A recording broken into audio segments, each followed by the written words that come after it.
My name is Heather, and I created this channel to get my cousin Jason's story heard and out there. I've never created or posted a YouTube video ever in my life, so I really don't know what I'm doing. I don't know how to edit content, so this is going to be very raw. I don't even know where to start. His story is honestly unbelievable once I can get everything out there. I'm going to start just by telling the story of what happened back in October, and then I will, in the next videos, tell more content on all the way back to his childhood. I'm going to read the letter that I wrote. This was written back in October after this attack happened. And then I will do my best to answer any questions that anybody has in the comments and add other things. So again, this was written back in October, right after the attack happened. My cousin Jason Paul Arnold is fighting for his life after a savage attack of police force at his domicile in Exelon, Wisconsin on October 4th, 2024. I will recount the events of this evening here, but this ghastly event is only a minuscule fragment of a horror and impossible to believe biography of a very broken man. After several weeks of unsuccessful attempts to encourage former live-in partner Lindsay Ann Dineski to vacate premises of Jason's home on the evening of October 4th, 2024, an argument between Lindsay and Jason ensued over the collection of dirty dishes in the sink. Jason placed Lindsay's dirty pan outside on the porch, and Lindsay erupted in anger and a fit of rage, breaking the kitchen window and both windows of the exterior door, cutting her hand in the process. Jason continuously asked her to leave his home and property while trying to prevent her access back into the home by blocking the doorway. Her uncontrollable anger escalated, leading to her calling 911. During this phone call, which Jason was video recording, and I'll post that in the next video, the recording that Jason did and all of the pictures that I have from after this occurrence.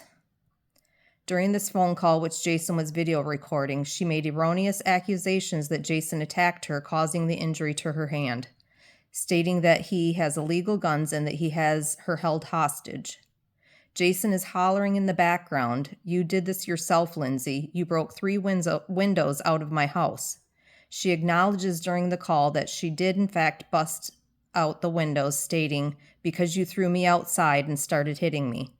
And in the video, this is located approximately 1 minute and 40 seconds. Lindsay continued to try to re-enter the house while on the call, eventually pushing past Jason back into the house.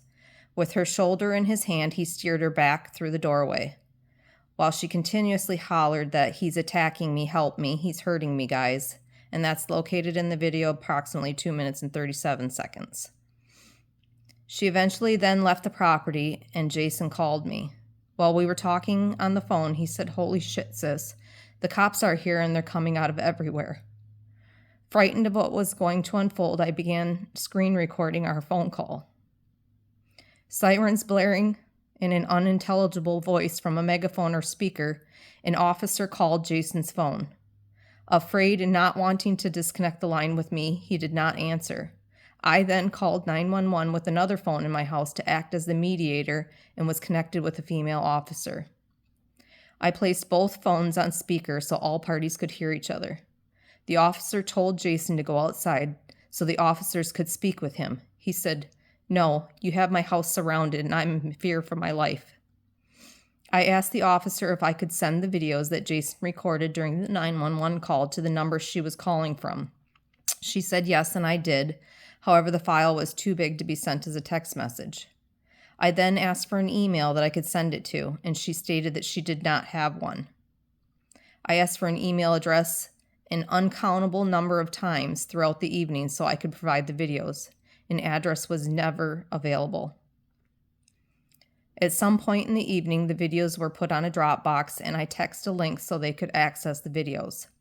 Also included were several other videos that Jason had recorded in the week prior of Lindsay's erratic behavior and verbal abuse, and continuously asking her to leave. Many hours into the evening and Jason's refusal to go outside, police began breaking out windows and shooting in both CS and OC gas. Unable to breathe, he retreated to his basement. As time went on, more noises of damage being made upstairs continued. Glass breaking, walls shuddering, drilling. Encompassed with fear, Jason fired shots through the floor of his house from the basement. I just want to make a comment on that before I continue to read. They put an artillery bot in his house, and that's what was on the floor that he was shooting up through the floor at. With no power to be able to charge his cell phone, he and I disconnected our call a few times for brief periods to retain the life of his battery. However, I never stopped screen recording to keep a continuous account of the evening. I have the entirety of the night recorded as it unfolded. Well, almost. I did not know until playing the recording back the next day that the police blocked the audio of my screen recording with malware, and that last hour and fatal ending is missing all audio. So everything that I recorded at one point, the woman officer that called me, they had put something on my phone to block my recording, and I will get that posted. It's like 9 hours long, but I'll get that posted too.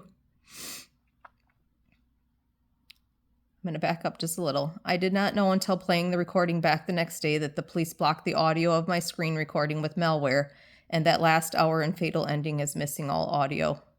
It's actually more than that, though. Why did they do this? What were they planning? What do they have to hide?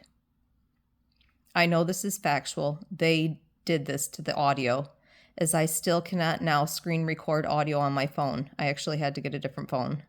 I know that the right tech genius will be able to uncover this, and I will be grateful when I can prove this with certainty. I actually, after watching that video over and over again, I found exactly where it was put on, and there's an icon at the top of the video. Nobody can find this icon and tell me what it is, so I'm sure that it's FBI malware, and I will post that too in the next video. And anybody that can figure out what that icon means, please share it with me, because I'd like to know.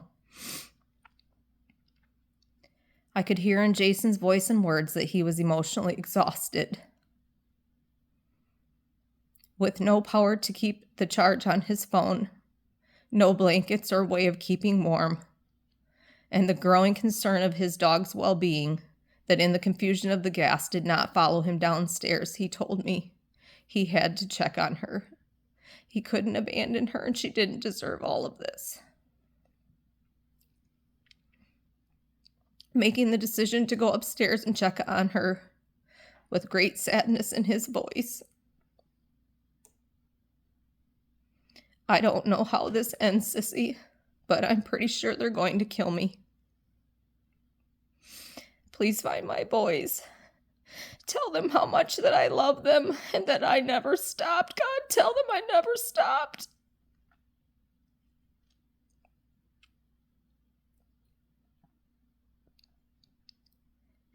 With a physical heartache I have no words to describe, I remained on the phone as he made his way upstairs. What unfolded next will forever remain ingrained in my memory, that I would never want for anyone to experience or hear.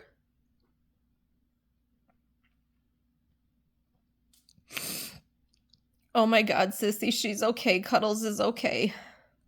Oh God. There are red laser lights everywhere. I can't even count them. They're everywhere. Choking, coughing, gasping for air. They gassed me. My God, I can't breathe. His voice grew weaker, coughing and struggling to move air in and out of his lungs. The sound of loud cracks and an unending high-pitched squeal ringing out in the background of terror in his voice. I cannot find the words to explain the horror and heartache that I felt listening helplessly as I heard his last words in barely a whisper. "I love you, Sissy, I'm sorry." The horrifying sound of a hammer blow, and my heart stopped. Feeling like I couldn't catch my breath, I knew that Jason had shot himself.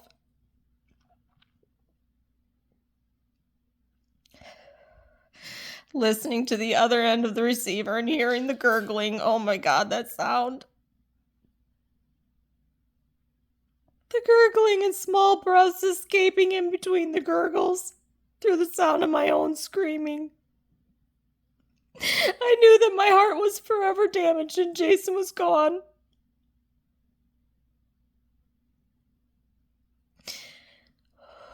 Then finding out several hours later by nothing short of a miracle he survived.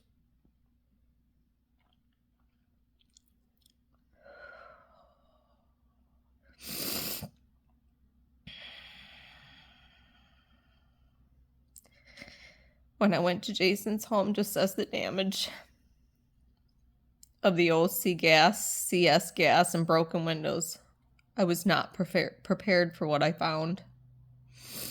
They destroyed everything he owned and the entirety of the life he was building. Vehicles, the foundation of his house, his RV, both outbuildings and the detached garage. And let me just tell you about that. All of these buildings that they destroyed were not even by his house. Why they went to that extent, I still have no idea.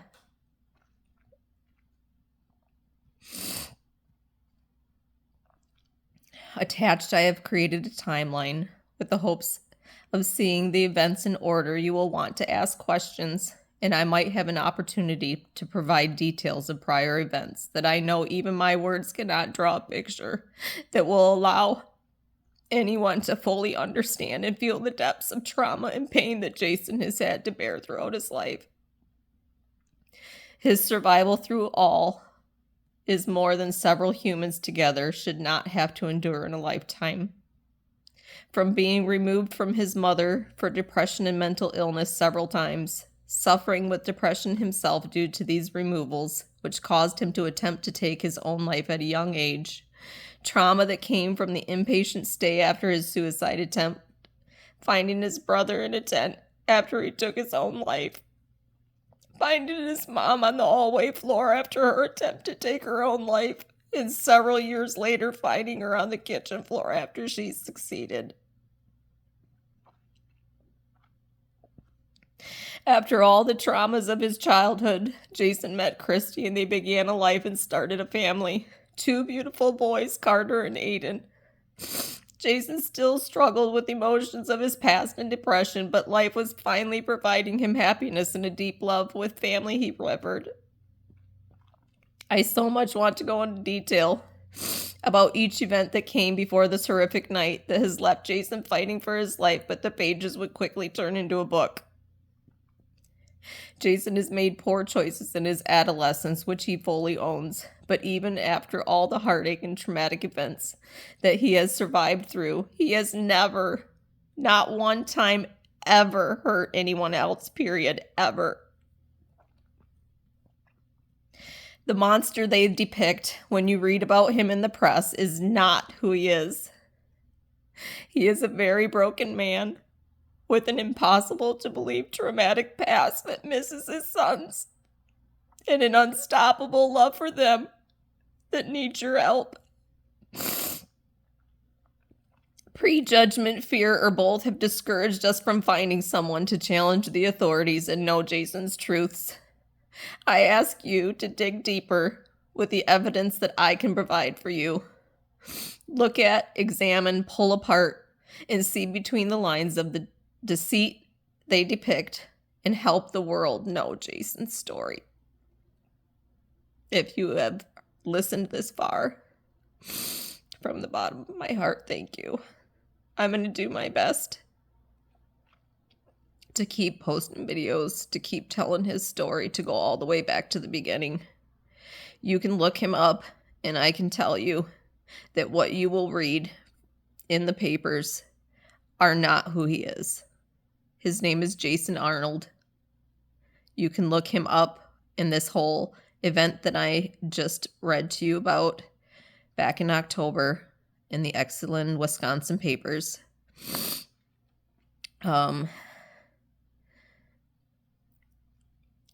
don't even know what else to put on this video itself. I need to gather myself and collect my thoughts, get my shit together. But I welcome your comments, and I will do my best to answer them. Thank you.